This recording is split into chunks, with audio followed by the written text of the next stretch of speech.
Welcome to Optional Mondays, where we use money to buy back time. Because financial freedom isn't about having the biggest house or the nicest car, it's about having the freedom to choose how you spend a Monday morning. If that's the life you're building, you're in the right place. Imagine waking up one day, you're in your 40s, you've worked hard, you earn more money than you ever thought you would, but somehow you're still counting down to Friday. You're still wondering if you can ever slow down, still asking yourself where all the money went. What if I told you there's one financial mistake that quietly costs ordinary families well over $100,000? Not because they made one terrible decision, but because they made hundreds of tiny ones that felt completely normal. When people talk about money mistakes, everyone points to the same things: buying coffee, avocado toast, one expensive vacation. It isn't any of those. The real mistake is this: living as though your income will always increase faster than your lifestyle. I used to think every raise would finally be the one that changed everything. This is when we'll start saving more. This is when life will get easier. But every raise quietly disappeared. A slightly nicer car, a few more subscriptions, ordering takeout more often, a bigger mortgage. None of it felt irresponsible. It just felt normal. Looking back, I wasn't becoming financially free. I was simply becoming more expensive to maintain. That's what lifestyle inflation does. It grows so slowly you barely notice it until one day you realize you've spent years earning more without creating more freedom. One of the things that helped me see this clearly was writing everything down. Not a complicated budget, just seeing where my money was actually going. I've put together a simple worksheet you can download at optionalmondays.com if you'd like to do the same. The second mistake is waiting. Waiting until the kids are older, waiting until the debt is gone, waiting until you're making real money.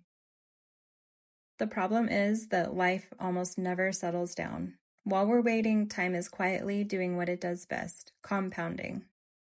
Imagine two people. One starts investing a small amount in their 20s. The other waits 10 years because life gets busy. The second person might earn more, they might invest more every month, but catching up is incredibly difficult, not because they're bad with money, but because time was working for one person long before it started working for the other. Money grows, but time multiplies money. There was another realization that completely changed how I looked at money. Every purchase costs more than the price tag. Some purchases cost future choices. That new truck, the luxury SUV, the dream home that's just a little outside of your comfort zone, none of those things are automatically bad. But every monthly payment quietly asks the same question. How many more Mondays are you willing to work for me? That's a question I never used to ask. Now I ask something different before almost every major purchase. Not, can I afford this? Instead, will this help me make Mondays optional? Sometimes the answer is yes. Most of the time, it's no. That one question has saved me far more money than any budgeting app ever has. Some people define wealth by what they own. I think wealth is something much quieter. It's being able to take your child to lunch on a Wednesday. It's saying yes to a last-minute trip. It's having the freedom to leave a job that's making you miserable. It's waking up without feeling trapped by your bills. Money is just a tool. Time is the goal. That's the idea behind Optional Mondays. Not retiring at 35, not becoming a millionaire overnight, simply building a life with more choices. One intentional decision at a time.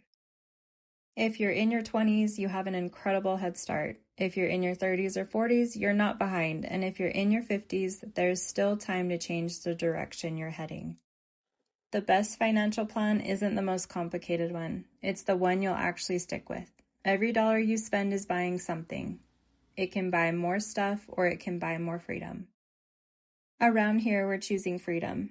If that's the kind of life you're working toward too, I'd love to have you join us. Subscribe, and every week we'll talk about practical ways to build wealth, reduce stress, and create a life where work becomes optional.